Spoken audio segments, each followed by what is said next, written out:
क्या कहेंगे स्वामीनाथ जी, जिस तरह आज पूर्व प्रधानमंत्री राजीव गांधी जी की जयंती है और आप लोगों का कार्यक्रम है, दोनों के लिए क्या कहेंगे? बधाई देना चाह रहा हूँ कि आज देश के उस महान हस्ती राजीव जी का जन्मदिन है। 40 वर्ष की आयु में पहला व्यक्ति प्रधानमंत्री जो देश का बना था, जिन्होंने संचार क्रांति आज जो आपके हाथों में दिख रहा है, उन्हीं का देन है।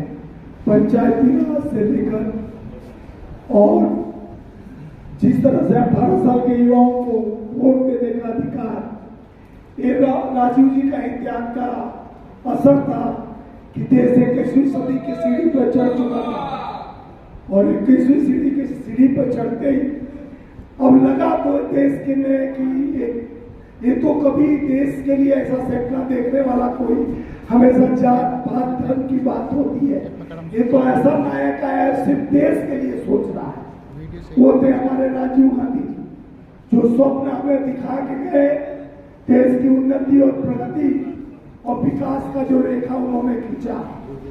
आज उसको जिस तरह से जात पात धर्म के नाम पे धूमिल किया जा रहा है, आज उनके जन्म दिवस पे 79 बर्थ सेलिब्रेशन पर हमारे भारतीय राष्ट्रीय मजदूर कांग्रेस इंटर फेडरेशन के राष्ट्रीय कोर कमेटी और प्रदेश अध्यक्षों का एक मीटिंग रखा गया, एसडीएम मीटिंग, जिसमें एक संकल्प लिया गया कि आने वाले 2024 में जो हमारे राजीव गांधी ने सपना देखा था, जो हमारे नेहरू जी ने सपना देखा था, जो इंदिरा जी ने सपना देखा था, जो गांधी जी के विचारों पर चलकर आगे बढ़कर सत्य अहिंसा और के पुजारी थे, जो देश को दृढ़ और संकल्पित कर एकता और अखंडता के एक धागे में पिरोने का काम करते थे। आज देश में वो उन्माद बह रहा है, डबल इंजन की सरकार है, जहां धर्म जाति पे कहीं मणिपुर जल रहा है तो कहीं नूह जल रहा है, तो भारत के हर कोनों में जिस तरह से धर्म के नाम पर हत्या किया जा रहा है, ये सरकार जुल्म और जुल्मियों की सरकार है। एक तरफ मोहब्बत की दुकान खोलने वाले हमारे नायक राहुल जी, जो राजीव जी के लाल हैं, इंदिरा जी के पोते, राजीव जी के बेटे, जिन्होंने कन्याकुमारी, हमारे मित्र आए तमिलनाडु कन्याकुमारी से, जिन्होंने कन्याकुमारी से कश्मीर तक एक रेखा खींचा, जो जात पात धर्म से परे हटकर किसान का, गरीब का, आम आवाम का, जात पात धर्म से हटकर सबके विचार अपने विचार में सम्मानित करने का काम किया, एक धागा में पिरोने का काम किया, जिसका नाम राहुल गांधी। लेकिन जो भी पार्टी सत्ता में होती है वो यही कहती है कि हमारे देश का मजदूर, किसान सब खुशहाल है।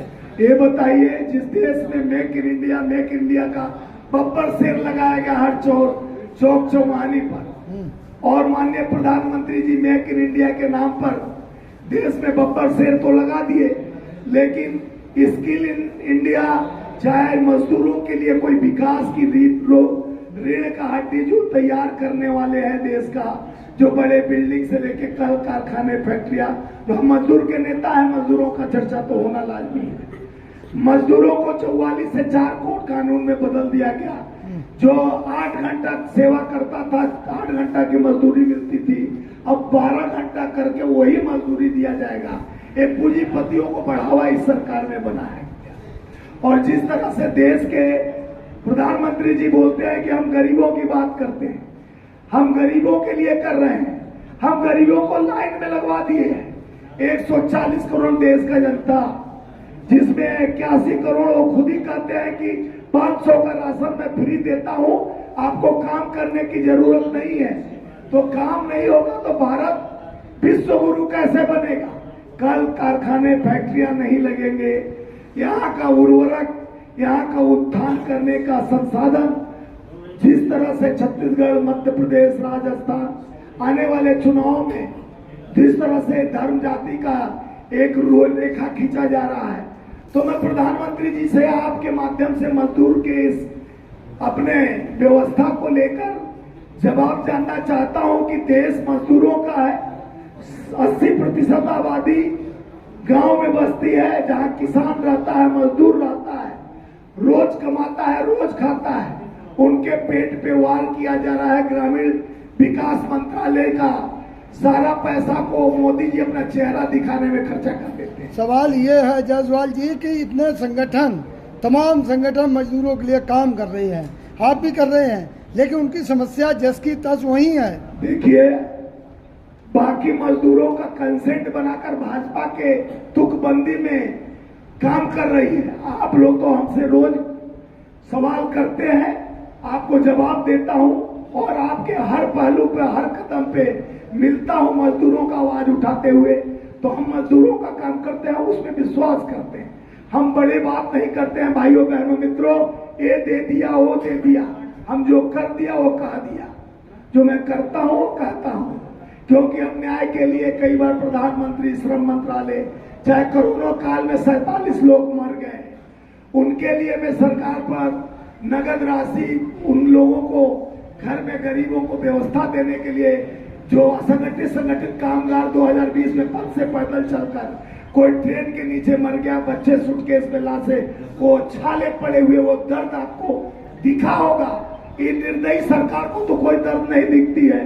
चाहे बहन बेटियों का यौन शोषण हो, शोषण के नाम से, या चिन्मैया ने मसाज कराता मंत्रीपुर, या सेंगर जैसा दलित की बेटी का रेप कर कर जला देता है। तो ये तो भाजपा की कूटनीति है, बेटी बचाओ बेटी पढ़ाओ। लेकिन भाजपा से बेटी बचाओ प्रधानमंत्री जी 15 अगस्त को कहते हैं, लेकिन गरीब के पेट पे वार बार बार हो रही है। महंगाई का अत्याचार, बढ़ती हुई बेरोजगार, इस पे नहीं बोले मोदी सरकार। क्यों नहीं बोले? मोदी का स्लिप ऑफ टंग 7 बार हो गया। अभी अभी कैग रिपोर्ट आया, 7 घोटाला, मोदी के महान 7 घोटाला। 250 करोड़ में द्वारका हाईवे पर 1 किलोमीटर रोड बनता है। 132 करोड़ टोल टैक्स वसूल लिया जाता है। जनता के पैसे को, खून पसीने के पैसों को खींच लिया जाता है। जो अयोध्या की बात करते हैं, अयोध्या में जो बन रहे हैं उसमें बड़े ठेकेदारों को लाभ पहुंचाना का काम। 134 करोड़ हाल कंपनी में जो घोटाला हुआ है, ये घोटालाओं का राज उन्हीं की सरकार से पोल खुल के आया। उस पे आप जाके सवाल करिए मोदी जी और उनके जितने नेता हैं कि क्या भैया आप तो भ्रष्टाचार मुक्त करने चले थे। हमारे मोदी जी जाते हैं अमेरिका, फ्रांस, दुबई, आते हैं मेरा बूथ होगा मजबूत करने पहुंच जाते हैं। 4 महीने से मेरे बेटियों का यौन शोषण हो रहा था, देश के वो मणिपुर जल रहा था, जिसमें अविश्वास प्रस्ताव लाया गया विपक्ष द्वारा।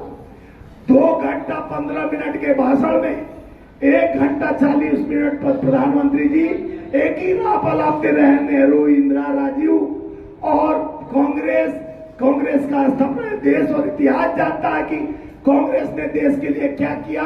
वो 70 साल में 55 लाख करोड़ कर्ज था, अब 9 साल में 1 लाख करोड़, यानी 3 गुना कर्ज हो गया देश पे। आरबीआई खाली हो गया, न मेक इन इंडिया कुछ किया, न आपका बब्बर शेर कुछ किया, खाली बातें बढ़ी और पेट खाली पड़ गया। तो आज कई प्रदेशों के अध्यक्ष और तमाम लोग आए हुए हैं, कोर कमेटी की मीटिंग है, तो उसमें किन किन विषयों पे आप लोग मुद्दा उठाएंगे? क्या मजदूरों के क्या क्या मुद्दे आप लोग रखेंगे? देखिए, आज हमारे वरिष्ठ महासचिव जी भी है, इनसे भी कुछ बात आप करेंगे। तमिलनाडु और राजस्थान से हमारे वरिष्ठ उपाध्यक्ष है। देखिए, कोर कमेटी में ये निर्णय लिया गया कि पहले तो मजदूरों के हक की लड़ाई, जिस तरह से कोरोना काल में और जिस तरह से अन्य प्रदेशों में जो मजदूरों को जो भत्ता दिया जाता है, पीएफ फंड वगैरह, उसका भी पैसा काट के कई भाजपा के स्टेटों में उसको कोई मोबाइल बांट देता है। उस पैसे को, उनके जो मजदूर का फंड है उसको भी दुरुपयोग किया जाता है। जैसे ग्रामीण विकास मंत्रालय का पैसा क्या रिपोर्ट में आया, उसको प्रचार तंत्र में खर्चा किया गया मोदी जी की।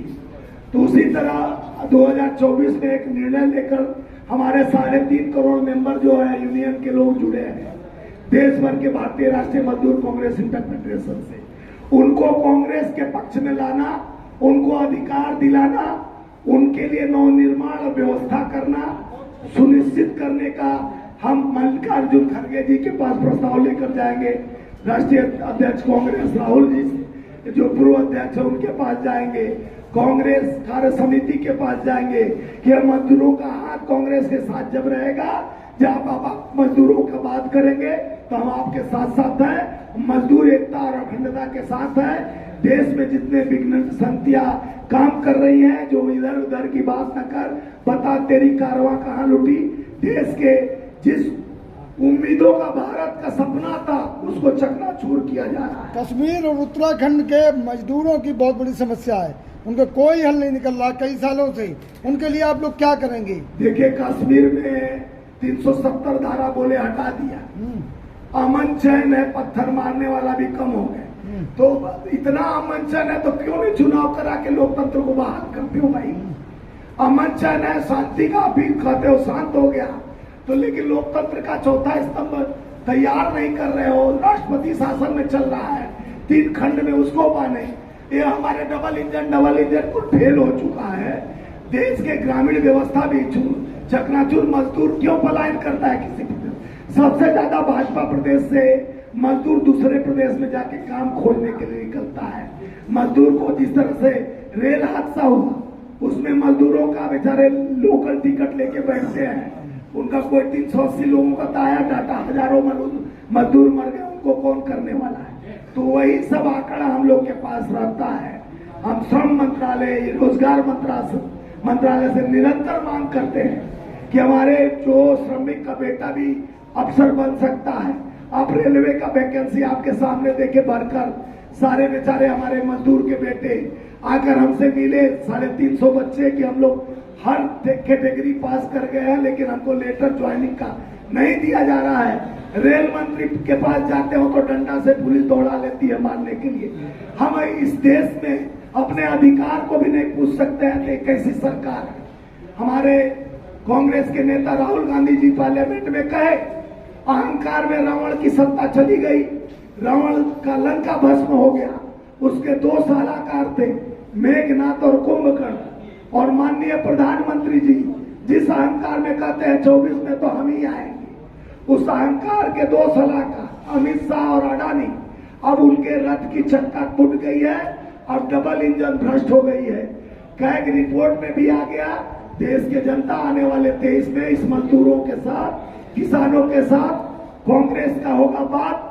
24 में मध्य प्रदेश आपके माध्यम से, इस मंच से अपने भारतीय राष्ट्रीय मजदूर कांग्रेस से ऐलान करते हैं कि मध्य प्रदेश 150 सीट से ज्यादा हम जीत के आएंगे, छत्तीसगढ़ में 70 सीट से ऊपर आएंगे, राजस्थान में पुनः सरकार बनाएंगे और आने वाले समय में आपका हरियाणा भी हमारा होगा कि हम जनता के राहुल गांधी जी न्यारा। एक आखिरी सवाल जायसवाल जी कि जब चुनाव होता है देश के तमाम मजदूरों को बरगलाया जाता है, लॉलीपॉप दिया जाता है, तमाम सपने दिखाए जाते हैं, लेकिन उसके बाद कोई नहीं पूछता है। देखिए, मजदूरों को तो जात पात धर्म में भी जोड़ लिया जाता है, भ्रम फैलाया जाता है कि मैं 500 का भी राशन दे रहा हूँ, सड़ा आप लाइन में लग जाओ और तुम्हारा बेटा नहीं पड़ेगा, खाली बजरंग दल के साथ चले जाओ, मेरे रैली में जाओ, अब पढ़ो मत, खाली मंदिर का कॉरिडोर बनाएंगे, वहां पर पंडित जी का दलाल बनकर उन पूजा कराओ। तो मजदूर का बेटा इसके लिए नहीं पैदा, मजदूर का लड़का मजबूर नहीं है, उसको भी देश के उस स्तंभ में आकर अपनी बात रखने का अधिकार है।